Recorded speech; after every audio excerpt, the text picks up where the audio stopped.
Bueno, hermanos y hermanas, bienvenidos, bienvenidas a nuestra última sesión de hoy.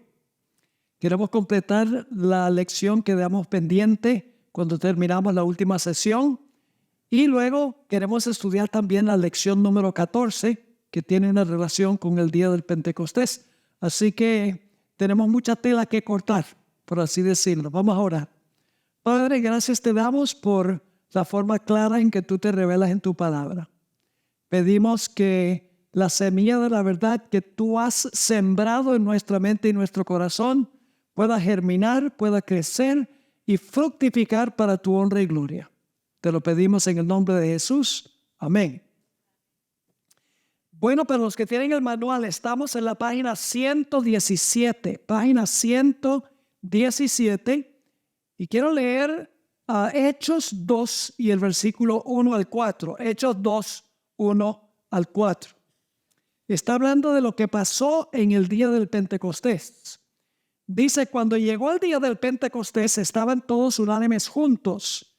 Y de repente vino del cielo un estruendo como de un viento recio que soplaba, el cual llenó toda la casa donde estaban sentados. Y se les aparecieron lenguas repartidas como de fuego, asentándose sobre cada uno de ellos. Y fueron todos llenos del Espíritu Santo y comenzaron a hablar en otras lenguas según el Espíritu les daba que hablasen. Ahora quiero leerles una cita del Espíritu de Profecía, Hechos de los Apóstoles, página 31, a donde la hermana White explica de una forma sencilla lo que ocurrió particularmente en el cielo en el día del Pentecostés.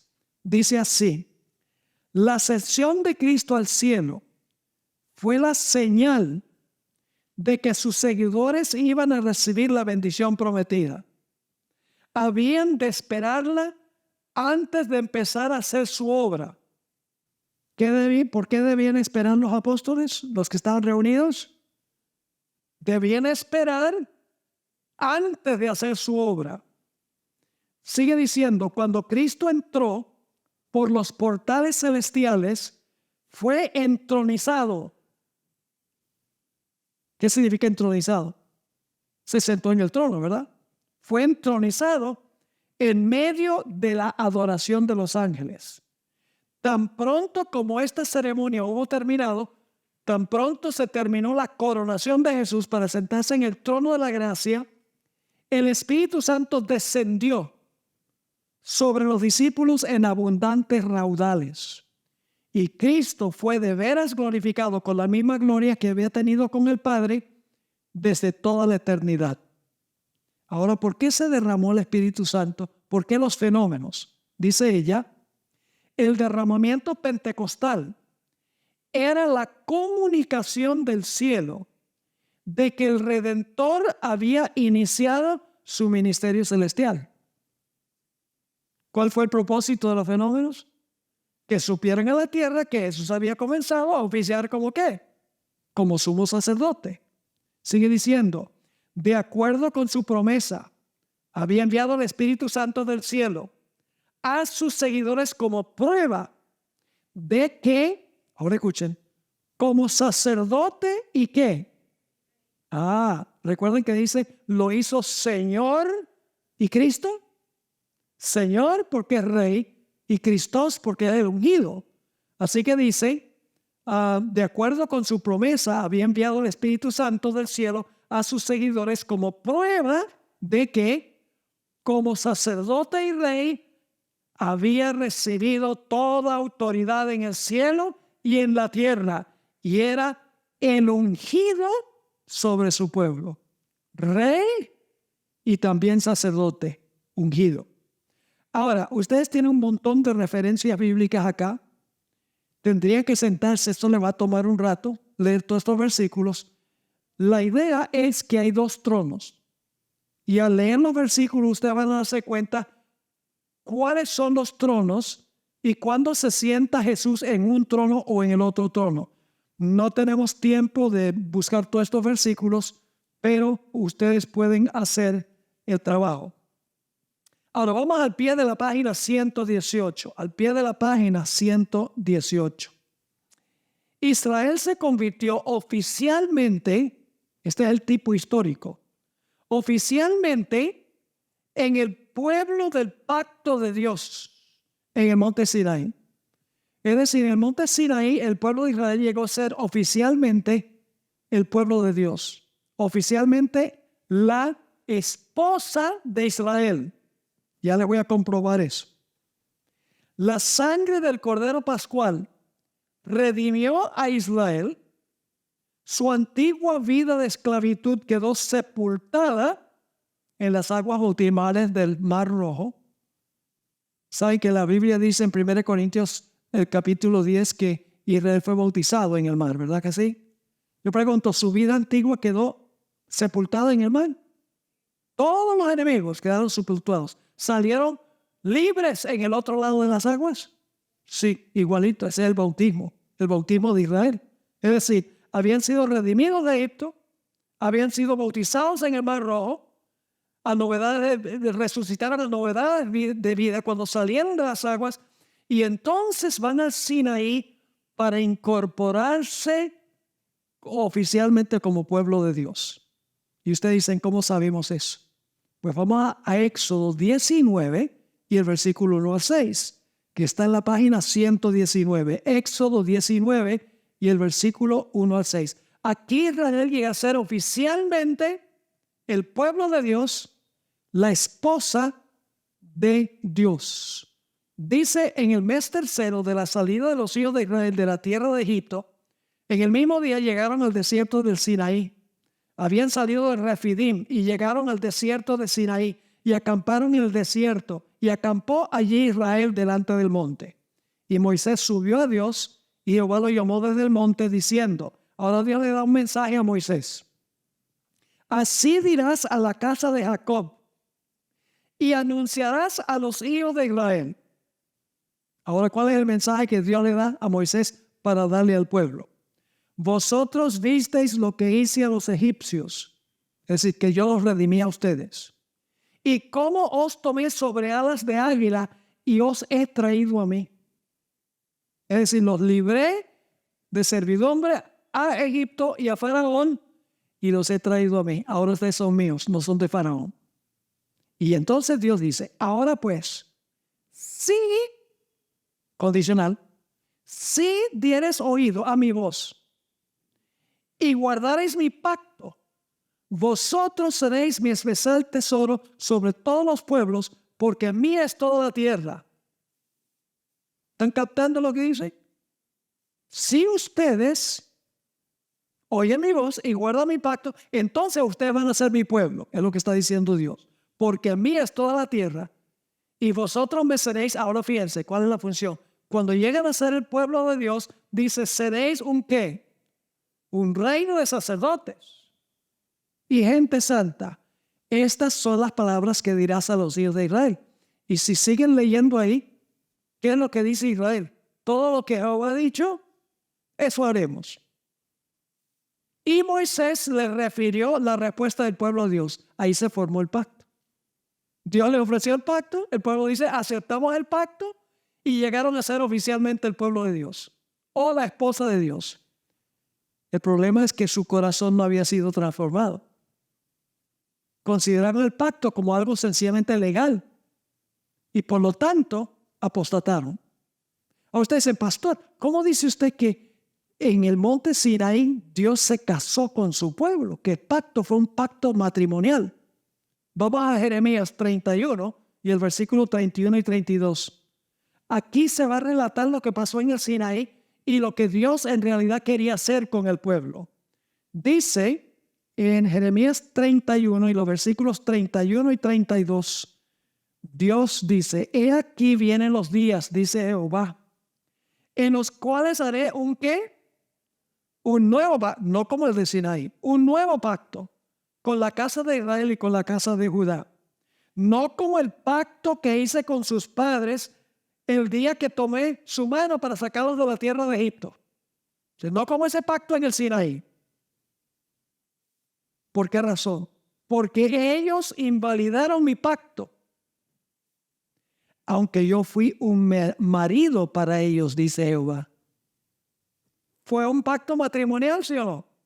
¿Sí? ¿Dios se casó con su pueblo? Sí. ¿Cuánto tiempo le duró la fidelidad de la esposa al marido? Muy poco. No cumplieron su parte del pacto. La hermana White escribió en Patriarcas y Profetas, página 375. Escuchen bien. Poco tiempo después de acampar junto al Sinaí, se le indicó a Moisés que subiera al monte a encontrarse con Dios. Subió en solitario, escabroso y empinado sendero, y llegó cerca de la nube que señalaba el lugar donde estaba Jehová. Ahora escuchen bien. Israel iba a entrar ahora en una relación más estrecha y más peculiar con el Altísimo.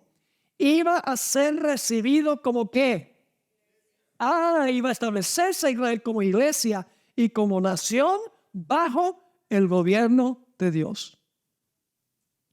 Y Dios quería que el pueblo de Israel fueran testigos. Dios le dijo, sean ustedes un sacerdocio, que significaba que debían interceder por todas las naciones. Debían llevar el evangelio a todas las naciones. Noten cómo era el plan de Dios en Zacarías 8, versículo 20 al 23.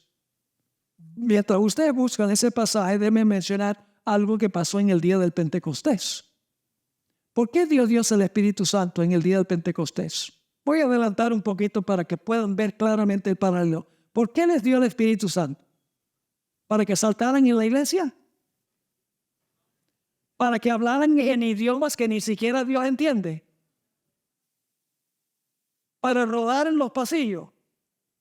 ¿Para gritar en el Espíritu? No, ¿por qué les dio el Espíritu Santo? Para que ellos testificaran que Jesús había vivido, había muerto, había sido sepultado, había resucitado y estaba a la diestra de Dios recibiendo clientes, diciendo a la gente, arrepiéntanse, vayan a Jesús, confiesen sus pecados, tengan fe en Él y Él va a tomar su vida y su muerte y se los va a poner a la cuenta. Eso es lo que debían ellos hacer. Y eso es lo que Dios quería que el pueblo de Israel hiciera. Dicho sea de paso, la razón por la cual Dios dio el don de lenguas es porque en el festival del Pentecostés había venido gente de todas las naciones de la tierra. Todos los varones mayores de 12 años tenían que venir de la diáspora, donde habían sido dispersos. Y había gente que hablaba todos los idiomas porque habían perdido el uso de su idioma natal. Eran de segunda, tercera, cuarta generación. Como por ejemplo me encuentro a una persona de apellido García y le hablan español y dice, yo no sé español. Porque han perdido su idioma natal. Lo mismo sucedió con los judíos en la diáspora. Habían perdido la capacidad de hablar el arameo probablemente. Y por lo tanto Dios hizo un milagro. Dios le dio a los que estaban presentes la capacidad de hablar esos idiomas para que pudieran compartir el evangelio con ellos en el día del Pentecostés y pudieran entender lo que Jesús había hecho. Y luego ellos iban a regresar a sus tierras para testificar en cuanto a lo que pasó en el Pentecostés. El propósito del Espíritu Santo era testificación. Y también cuando Dios escogió a Israel, era llevar el evangelio al mundo. Noten Zacarías 8, 20 al 23, el plan de Dios. Así ha dicho Jehová de los ejércitos. Aún vendrán pueblos y habitantes de muchas ciudades y vendrán los habitantes de una ciudad a otra y dirán, vamos a implorar el favor de Jehová y a buscar a Jehová de los ejércitos. Y entonces el otro dice, yo también iré. Y vendrán muchos pueblos y fuertes naciones a buscar a Jehová de los ejércitos en Jerusalén y a implorar el favor de Jehová. Así ha dicho Jehová de los ejércitos. En aquellos días acontecerá que 10 hombres de las naciones de toda lengua tomarán el manto de un judío diciendo, iremos con vosotros porque hemos oído que Dios está con vosotros. ¡Wow! ¡Qué plan! Iban a ser tan prósperos que las naciones vendrían y dirían, ¿cuál es el secreto de la prosperidad? Nosotros estamos esperando el Mesías. una oportunidad para testificar. La única diferencia con Israel y la iglesia en el Pentecostés es que en el Antiguo Testamento las naciones iban a venir, mientras que en el Pentecostés los discípulos iban a ir. Pero igualmente era testificar. Noten el plan en Isaías 49:6. Poco es para mí, Dios le dice a Israel, que tú seas mi siervo para levantar las tribus de Jacob y para que restaures el remanente de Israel. Es poca cosa que tú vayas a restaurar a Israel. Dice, también te di por qué, por luz de las naciones, para que seas mi salvación hasta lo postrero de la tierra. ¿Qué plan? Llevar el evangelio al mundo. Por eso los escogió Dios.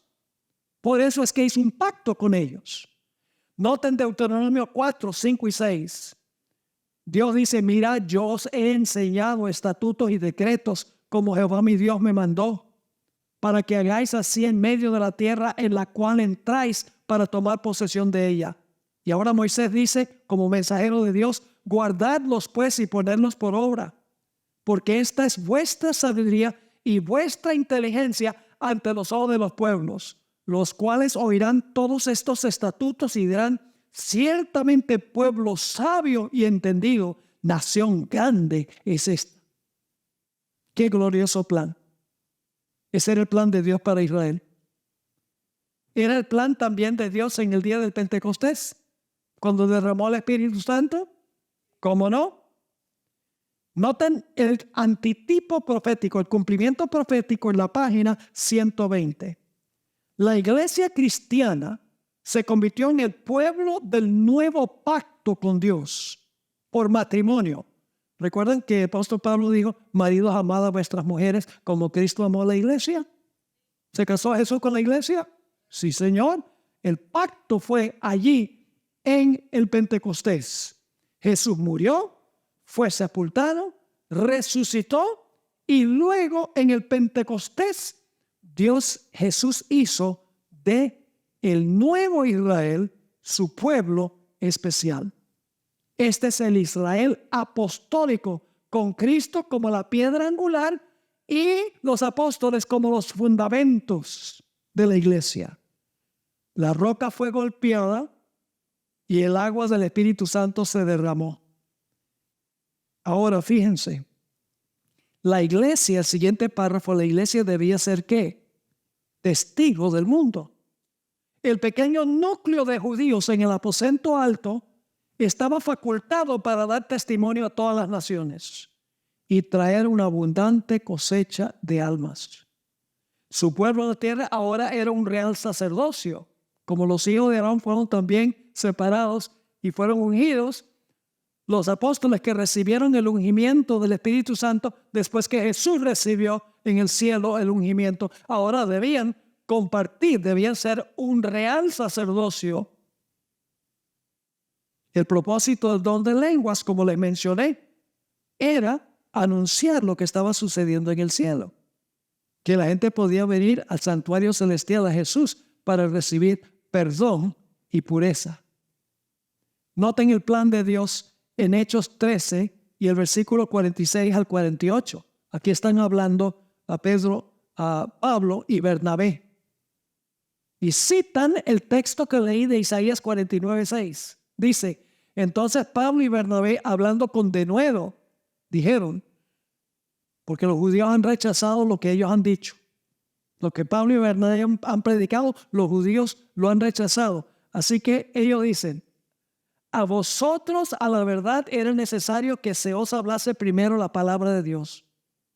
Mas puesto que la desecháis y no os juzgáis dignos de la vida eterna, he aquí nos volvemos a los gentiles. Porque así nos ha mandado el Señor diciendo, te he puesto para luz de los gentiles, a fin de que seas para salvación hasta lo último de la tierra. Ese es Isaías 49:6, que primero se aplicaba a la nación judía, pero ahora Pablo y Bernabé lo están aplicando a la iglesia. Dice, los gentiles oyendo esto se regocijaban y glorificaban la palabra del Señor y creyeron todos los que estaban ordenados para vida eterna. Y recuerdan las palabras de Éxodo 19, donde me seréis un real sacerdocio, etcétera, y si ustedes me obedecen el pacto, me van a ser testigos. Fíjense cómo el apóstol Pedro se refiere a esa experiencia en el Sinaí. 1 Pedro 2, versículos 9 y 10. Pedro escribe a la iglesia: mas vosotros sois linaje escogido, real sacerdocio, nación santa. Se está refiriendo a Éxodo 19, pueblo adquirido por Dios. ¿Y por qué es pueblo adquirido por Dios? ¿Cuál era el propósito de Dios elegir a Israel? Que compartieran el mensaje. Y la iglesia sigue diciendo: para que anunciéis las virtudes de aquel que os llamó de las tinieblas a su luz admirable. El propósito del Espíritu Santo era testificar, dar testimonio en cuanto a Jesús, para que las muchedumbres aceptaran a Cristo Jesús como su Salvador personal. Ahora vamos al punto número 9 de estos paralelos que estamos trazando. Algunos dicen: pero pastor, ¿cómo sabe usted que el Pentecostés es equivalente a lo que pasó en el monte Sinaí? ¿Qué paralelo puede haber entre el monte Sinaí y el Pentecostés? Bueno, en primer lugar, en el Sinaí fueron incorporados como el pueblo del pacto. En el Pentecostés, la iglesia fue incorporada como la iglesia del pacto. Pero hay más. Noten lo que dice en el Sinaí, Jeremías 31 y el versículo 31 al 34. ¿Saben que en el monte Sinaí Dios escribió su ley en el corazón de Moisés? Moisés tuvo comunión con Dios en la montaña, ¿verdad? Y cuando descendió a la montaña, ¿qué fenómeno tenía Moisés? Le brillaba el rostro, porque había estado, dice en Éxodo, porque había tenido comunión con Dios. ¿Y saben algo interesante? Moisés, en los primeros 40 años de su vida, era medio bravo, que mató al egipcio, ¿verdad que sí? Pero en los próximos 40 años, cuando él peregrina a través del desierto con el pueblo de Israel, no se menciona ni un solo pecado que haya cometido Moisés. Y la Biblia dice que era el hombre más manso de la tierra. ¿Por qué? Porque Dios había escrito en su corazón, ¿qué cosa? Su ley. Pasando 40 años allá con las ovejas de Jetro. Ahora fíjense que Dios quería que todo Israel tuviera la ley en el corazón. Pero cuando Moisés descendió y le brilló el rostro, ¿qué dijo el pueblo? Oh, tápate el rostro. Te queremos, Moisés, pero no queremos la gloria. Queremos la ley, pero no queremos la gloria de la ley. Noten Jeremías 31, 31 al 34. He aquí que vienen días, dice Jehová, en los cuales haré nuevo pacto con la casa de Israel y con la casa de Judá. No como el pacto que hice con sus padres el día que tomé su mano para sacarlos de la tierra de Egipto, porque ellos invalidaron mi pacto, aunque yo fui un marido para ellos, dice Jehová. En el Sinaí Dios escribió su ley en tablas de piedra, pero en el nuevo pacto tiene que ver el nuevo pacto con la ley también. Sí, pero quiere escribir la ley ¿dónde? En el corazón. Noten el versículo 33. Pero este es el pacto que haré con la casa de Israel después de aquellos días, dice Jehová. Daré mi ley en su ¿qué? En su mente, y la escribiré en su corazón. Y yo seré a ellos por Dios, ellos me serán por pueblo, y no enseñará más ninguno a su prójimo, ni ninguno a su hermano, diciendo, conoce a Jehová, porque todos me conocerán, desde el más pequeño de ellos hasta el más grande, dice Jehová, porque perdonaré la maldad de ellos y no me acordaré más de su pecado. 2 bendiciones. 1, perdonar sus pecados, y 2, escribir la ley en el corazón. Yo pregunto, ¿es eso lo que quiere hacer Jesús con el nuevo Israel? ¿Quiere hacer las mismas dos cosas? Sí. Y ustedes dicen, ¿cómo sabemos eso? Porque esto que leímos está hablando de Israel, del Antiguo Testamento. Pero en el libro de Hebreos se le aplica a la iglesia esta profecía de Jeremías 31. Noten en la siguiente página, Hebreos 8 y el versículo 7 al 13. Hablando del primer pacto, porque si aquel primero hubiera sido sin defecto, ciertamente no se hubiera procurado lugar para el segundo pacto.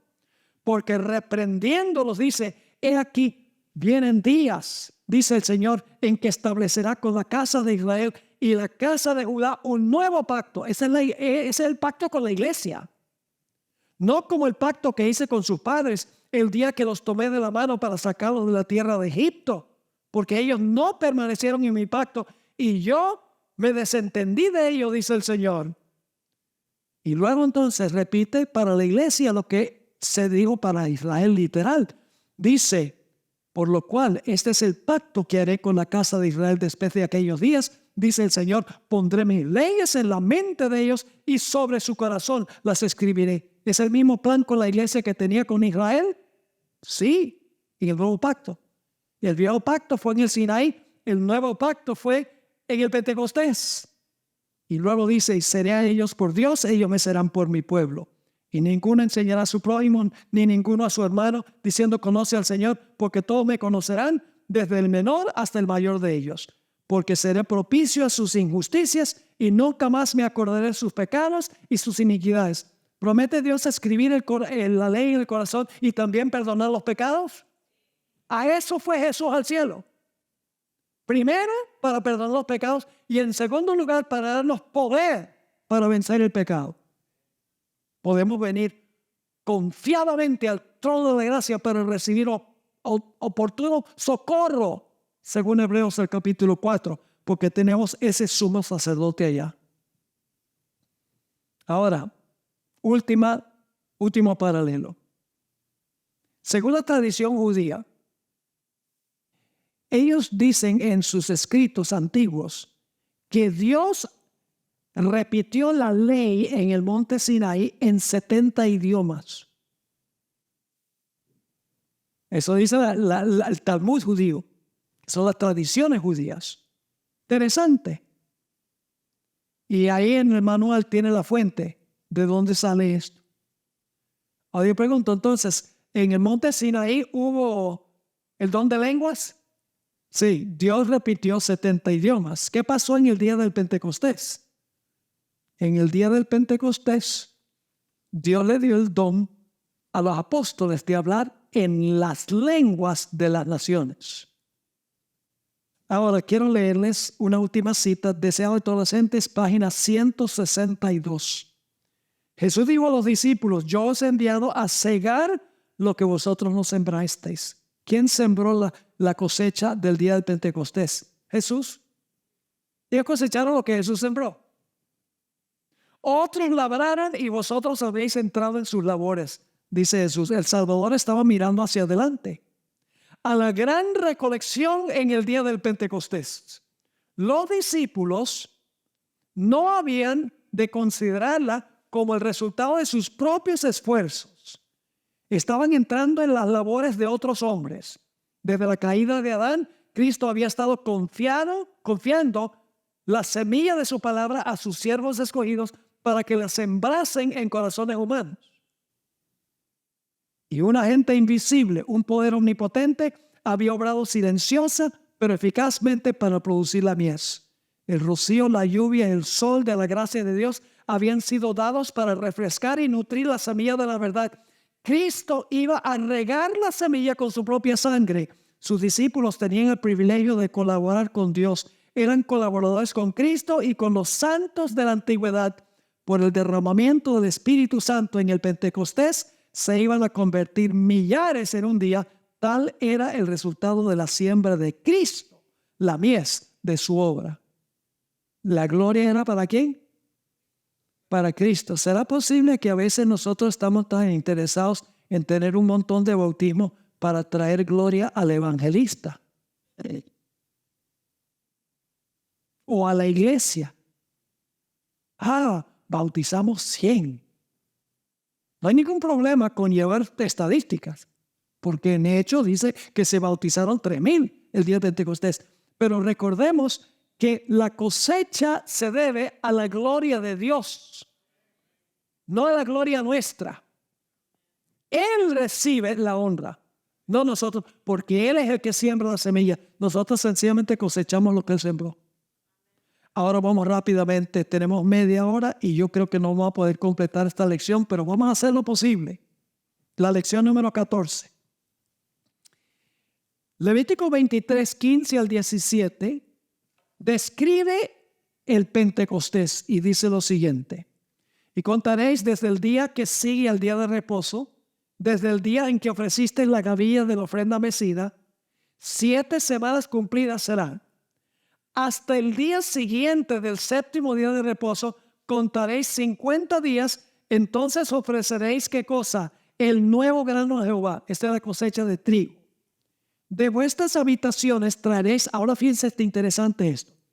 De vuestras habitaciones traeréis 2 panes para ofrenda mecida. ¿Hay una ofrenda mecida en el día del Pentecostés?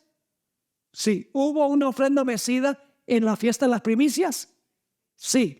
Había que mecer 2 panes, dice. De vuestras habitaciones traeréis 2 panes para ofrenda mecida, que serán de 2 décimas de efa, de flor de harina, cocidos con levadura, como primicias para Jehová. ¿Hubo primicias en el Pentecostés? ¿Sí? Y las primicias en el Pentecostés, los panes eran con o sin levadura. Con levadura. Dice, pero pastor, ¿por qué? Si en la fiesta de pan sin levadura, los panes no tenían levadura, y aquí dice que 2 panes con levadura. ¿Qué podría significar eso? Bueno, ahora vamos a mirar qué significa. Para entender las primicias del Pentecostés, estamos en la página 125, debemos interpretar el significado de los nuevos panes de grano y la levadura. Necesitamos entender qué representaban los panes y qué representa la levadura que estaba en los panes.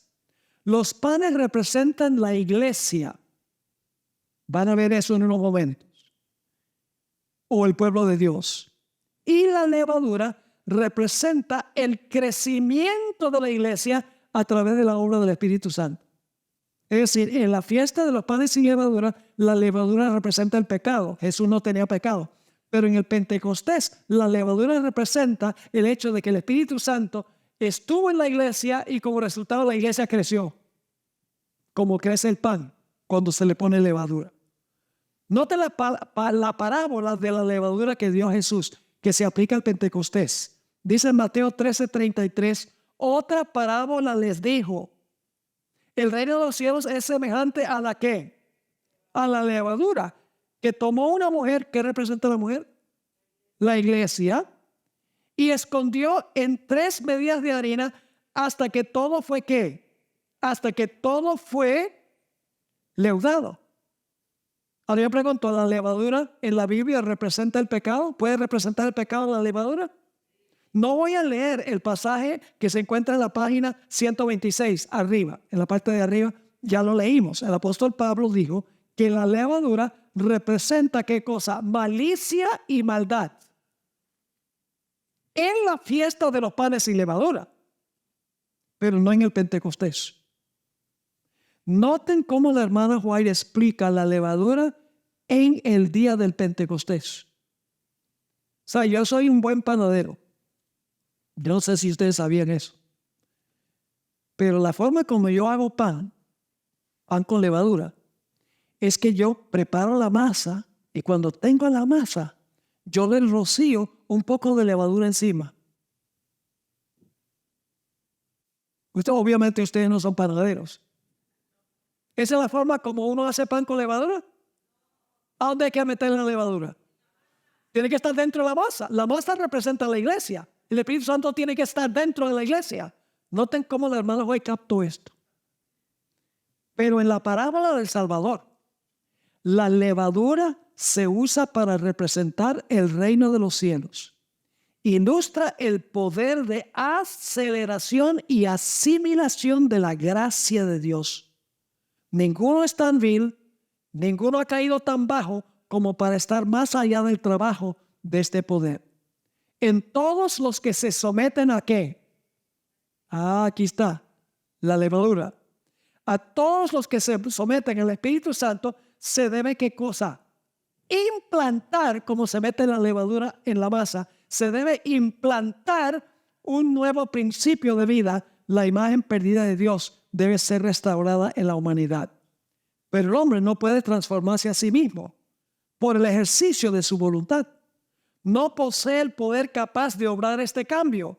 La levadura, algo completamente externo, debe ser colocado dentro de la harina antes que el cambio deseado pueda operarse en la misma.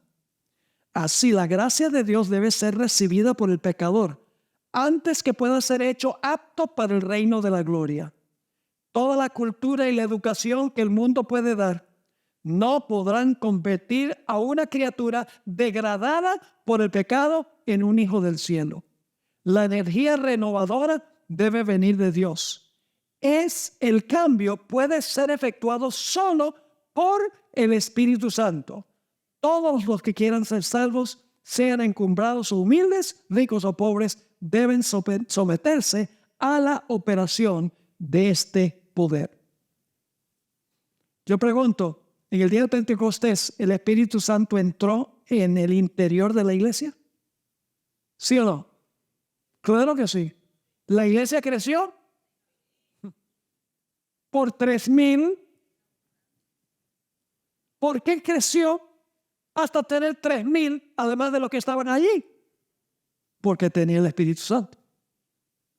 ¿Por qué no crece la iglesia entonces?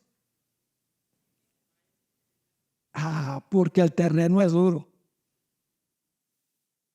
Porque nos falta desarrollar más métodos evangelísticos.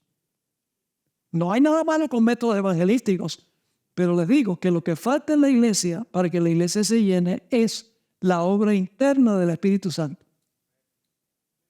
Y entonces, como la levadura se coloca en el pan y el pan crece, si el Espíritu Santo está en la iglesia crece espiritualmente y también numéricamente. Ahora, ¿cuántos panes había en el Pentecostés? ¿Cuántos panes eran? Eran 2 panes con levadura. Y usted dice, pero pastor, entonces son 2 iglesias. Si el pan representa la iglesia, entonces son 2 iglesias. ¿Por qué 2 panes? ¿Por qué no un solo pan en la fiesta del Pentecostés? Bueno, vamos a la página 127 para ver por qué.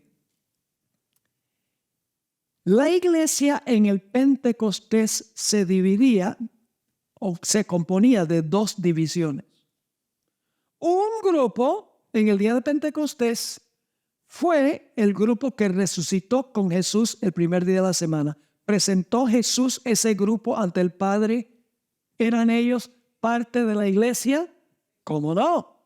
Note Mateo 27, 51 al 53. Dice, y aquí el velo del templo se rasgó en 2, de arriba abajo, y la tierra tembló, y las rocas se partieron, y se abrieron los sepulcros, y muchos cuerpos de santos que habían dormido se levantaron. Y saliendo de los sepulcros, después de la resurrección de él, vinieron a la santa ciudad y aparecieron a muchos. Ahora, cuando Jesús fue al cielo, llevó a este segmento de la iglesia, lo llevó al cielo, porque era parte de la iglesia. Eran mártires. La hermana White dice que eran mártires desde la creación hasta cuando Jesús estuvo aquí en la tierra. Y dice que era una multitud. Claro, no comparado con la multitud de millones que van a salir de la segunda venida, pero era una multitud de personas. Era la porción de la iglesia de Dios, mártires que habían existido desde la creación. En ese caso sería Abel, el primer mártir, hasta la época de Cristo. Y en la época de Cristo, el único mártir que registra la Biblia en la época de Cristo fue Juan el Bautista. No estoy diciendo que él estaba en ese grupo, pero si es el único mártir que se menciona, entonces es posible que Juan el Bautista haya estado en ese grupo. Fíjense lo que escribió el Espíritu Profecía, deseo de todas las gentes, página 769. Había llegado el tiempo en que Cristo había de ascender al trono del Padre. Como conquistador divino, había de volver con los trofeos de la victoria a los atrios celestiales. Los trofeos eran los que resucitaron con Jesús.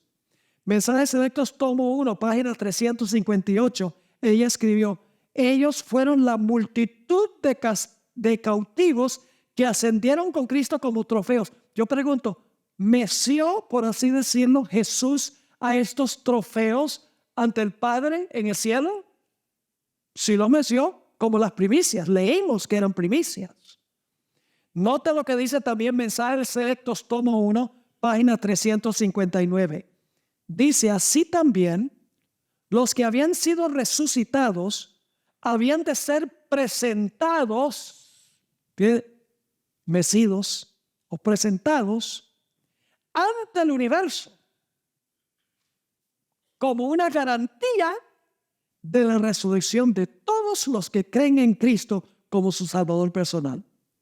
El mismo poder que levantó a Cristo de los muertos levantará su iglesia y la glorificará con Cristo como a su novia, por encima de todos los principados, por encima de todos los poderes, por encima de todo nombre que se nombra, no solo en este mundo, sino también en los atrios celestiales, el mundo de arriba. La victoria de los santos que duermen será gloriosa en la mañana de la resurrección. Terminará el triunfo de Satanás al paso que triunfará Cristo en gloria y honor. El dador de la vida coronará con inmortalidad a todos los que salgan de la tumba. Yo pregunto, ¿eran aquellos que resucitaron con Jesús primicias? Ese es uno de los panes. Primicias.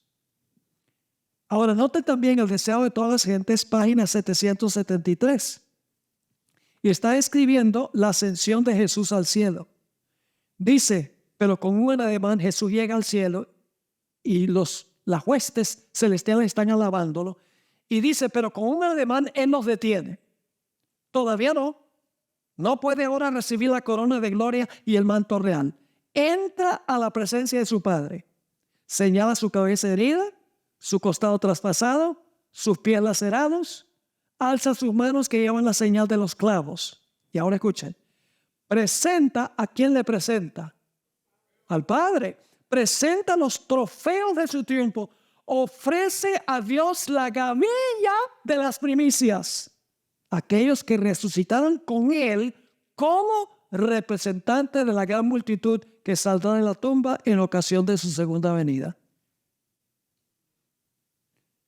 Ahora, ¿quiénes eran estos específicamente? Ya les mencioné, pero leamos. Dice, eran aquellos que habían sido colaboradores con Dios y que a costa de su vida habían dado testimonio de la verdad. Ahora iban a ser testigos de aquel que los había resucitado. El apóstol Pablo se refirió a la ascensión de Cristo con este grupo. En Efesios 4 y el versículo 7 al 13, el apóstol Pablo escribió estas palabras muy interesantes. Dice, pero cada uno de nosotros fue dada la gracia. Esa palabra gracia es la palabra charis, de donde viene la palabra carisma. ¿Ok? Los dones que dio el Espíritu Santo a la iglesia se llama carismata en el Nuevo Testamento. Así que dice aquí, pero a cada uno de nosotros, de los creyentes, fue dada gracia o charis o un don conforme a la medida del don de Cristo. Ahora fíjense, a nosotros nos son dados los dones porque a Cristo se le dio ¿qué cosa? El don. Así dice, conforme a la medida del don de Cristo. Y ahora habla de la ascensión de Jesús, por lo cual dice, subiendo a lo alto. Esta es la ascensión de Jesús. Llevó cautiva la cautividad. ¿Quiénes estaban cautivos en el sepulcro? Los que resucitaron con Jesús. Dice, llevó cautiva la cautividad. Y entonces cuando lleva cautiva la cautividad, ¿qué le da a los hombres? Dio dones a los hombres. Son los dones del Espíritu Santo. Y el primer don fue el don de lenguas. Y algunos dicen, pero ¿por qué no dio también el don de sanidad y el don de todos los demás dones? ¿Por qué no? Porque solo el de lenguas. Por la sencilla razón de que era el don que se necesitaba. El Espíritu Santo no malgasta dones. Donde hay necesidad, el Espíritu Santo da el don. Nosotros no buscamos los dones. Dios, de acuerdo a las habilidades que tenemos, nos da el don. ¿Están conmigo o no están conmigo? Ahora, fíjense entonces, dice, sube a lo alto, la ascensión, lleva cautiva a la cautividad los que estaban en el sepulcro, y entonces en el día del Pentecostés da dones a los hombres, pero primero Cristo recibió ¿qué cosa del Padre? El don singular. Y luego dice en el versículo 9, y eso de que subió, ¿qué es? Sino que también había descendido primero a las partes más bajas de la tierra, es decir, que murió. El que descendió es el mismo que también ¿qué? Subió por encima de todos los cielos para llenarlo todo. Y entonces ahora se habla de los dones del Espíritu Santo. ¿Está captando esto? Jesús ascendió, recibió el don, impartió los dones, según dice esto aquí, llevó cautivo a la cautividad, presentó a los que resucitaron con él una porción de la iglesia representado por un pan. Y entonces ahora habla de los dones. Él mismo constituyó a unos apóstoles, a otros profetas, a otros evangelistas, a otros pastores y maestros. Ahora fíjense para qué. A fin de perfeccionar a los santos para la obra del ministerio, para la edificación del cuerpo de Cristo, hasta que todos llegamos a la unidad de la fe y del conocimiento del Hijo de Dios, a un varón perfecto, a la medida de la estatura de la plenitud de Cristo. Ningún don es dado para la edificación personal. Ese es el error que cometen muchas iglesias carismáticas. Ellos dicen que el propósito del Espíritu Santo es para edificarme a mí. No. Todos los dones son para edificar a otros. El propósito de los dones es ministerio. Ministrar a otros. Y una persona en la iglesia puede estar saltando de una banca a otra. Y puede estar gritando en el espíritu. Y puede estar rodando en el suelo. Y puede estar riéndose en el espíritu, como pasa en muchas iglesias. Y se está supuestamente edificando a sí mismo. Pero el propósito del don no es tener un momento emotivo. El propósito del don es testificar. Claramente la Biblia enseña eso. La iglesia en muchos lugares se ha desviado del propósito de los dones y se han vuelto egoístas los dones que Dios ha dado. Ahora estamos al pie de la página 128. No puede haber duda que el evento que se describe en este pasaje es la ascensión victoriosa de Cristo al cielo, seguido por el Pentecostés, cuando derramó el don del Espíritu Santo y con él los dones sobre la iglesia naciente. Ahora, ¿saben de dónde viene este lenguaje? Llevó cautiva la cautividad y dio dones a los hombres. Viene del Salmo 68 del Antiguo Testamento. Vamos a tratar de cubrir lo más que podamos de esto. En el Salmo 68 y el versículo 1 está describiendo la victoria de Jehová sobre sus enemigos y la posesión que sigue al monte Sión celestial donde está el santuario. Yo pregunto, ¿Jesús ganó la victoria sobre sus enemigos? Sí, claro que sí. En la cruz ganó la victoria sobre Satanás y sobre sus enemigos. Y a eso se refiere el versículo 1. Levántese Dios, sean esparcidos sus enemigos y huyan de su presencia los que le aborrecen. Y luego el versículo 4 habla de este personaje que está cabalgando en las nubes al lugar santo del santuario. ¿Eso pasó cuando Jesús fue al cielo? Sí, nota lo que dice. Cantad, esta es la nueva versión. Cantad a Dios, cantad salmos a su nombre, exaltad al que cabalga sobre los cielos, ya es su nombre, alegraos delante de él. Cuando Jesús ascendió, los seres celestiales cantaron el Salmo 24. Alzado puertas vuestras cabezas y entrará el Rey de Gloria. Estaban alabando a Dios.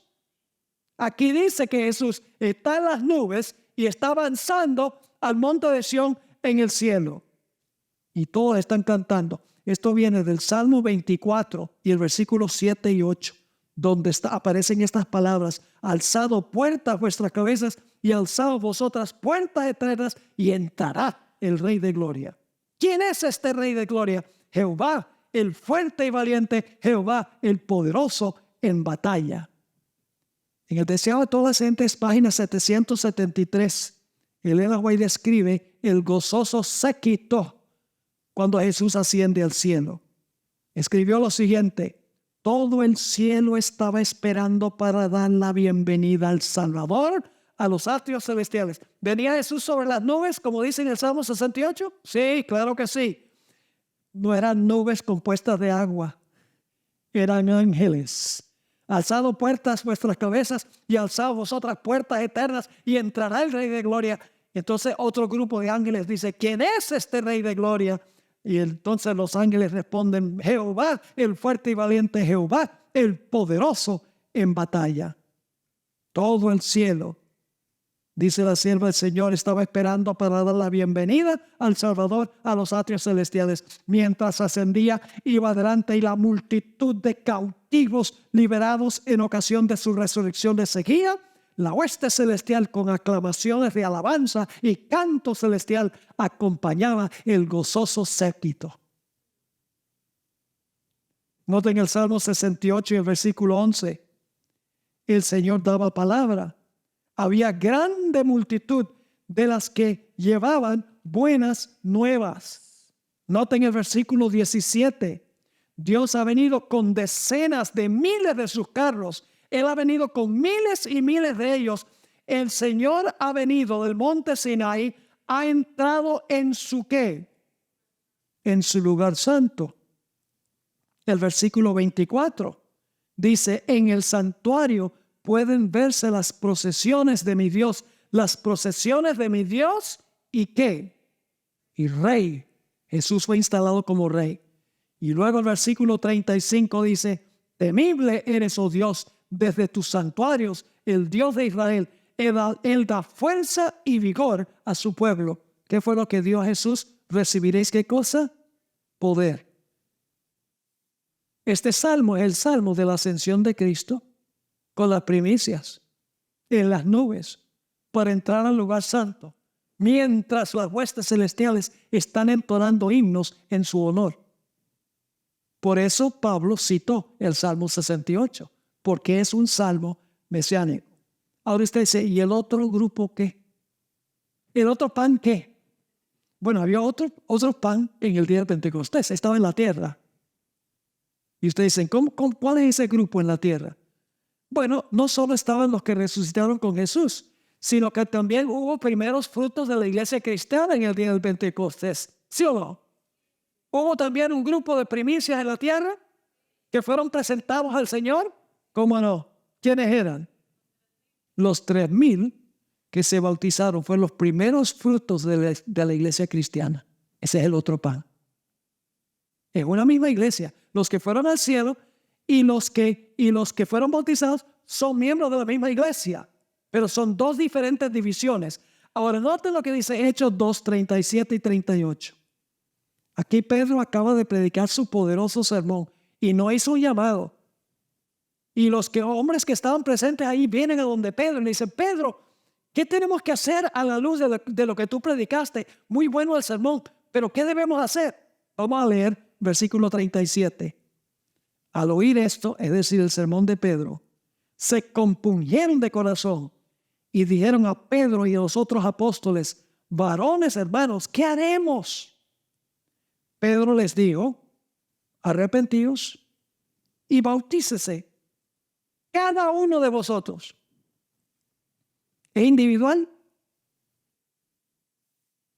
¿Cristo vivió una vida perfecta por ellos? Sí. ¿Cristo cargó los pecados de ellos? ¿Tenían ellos que reclamar lo que Cristo hizo? Sí, Señor. ¿Y cómo lo hacen? Arrepintiéndose y bautizándose. Cada uno de vosotros en el nombre de Jesucristo. ¿Y qué recibe la persona como resultado? Para perdón de los pecados. Y luego dice: y recibiréis el Espíritu Santo. En el bautismo se recibe una doble bendición: el perdón de pecados y el Espíritu Santo. El perdón de pecados para algo personal y el Espíritu Santo para testificar. Doble bendición. Y dice en Hechos 2:41 que 3,000 almas fueron añadidas a la iglesia.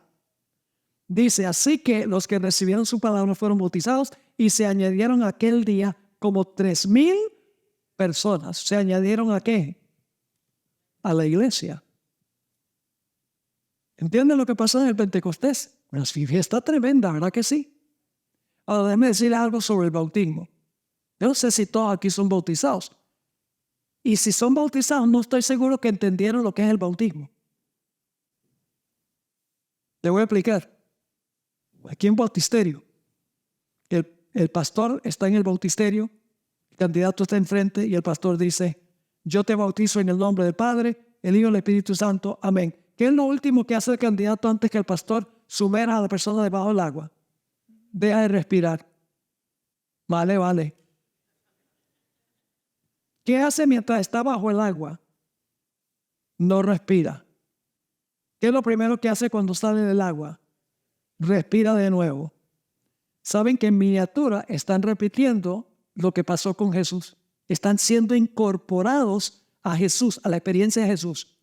En ese momento Jesús dice, ustedes están ahora en mí, porque simbólicamente en miniatura ustedes pasaron por mi misma experiencia. Por eso somos incorporados a Cristo a través del bautismo. El bautismo es indispensable, no es opcional. Jesús dijo, el que creyere y fuera bautizado, este será salvo. Y no falta alguno que diga, bueno, pues el ladrón en la cruz no se bautizó. ¿Y sabes lo que yo le digo a la gente que dice eso? Tú no eres ladrón y no estás en una cruz. Así que no tienes ninguna excusa. Es glorioso, mis hermanos y hermanas, el momento del bautismo. Es la incorporación a Cristo y a través de Cristo a su iglesia. Así de importante es. Y todo esto es enseñado por el Pentecostés. Ahora, todos los 3 temas de mañana siguen hablando del Pentecostés. Así que no se pierdan el próximo emocionante episodio de esta serie. Mismo lugar, misma hora y misma estación. Espero verlo mañana. Llamen a las personas y díganle, estamos gozando. Invítelos a venir.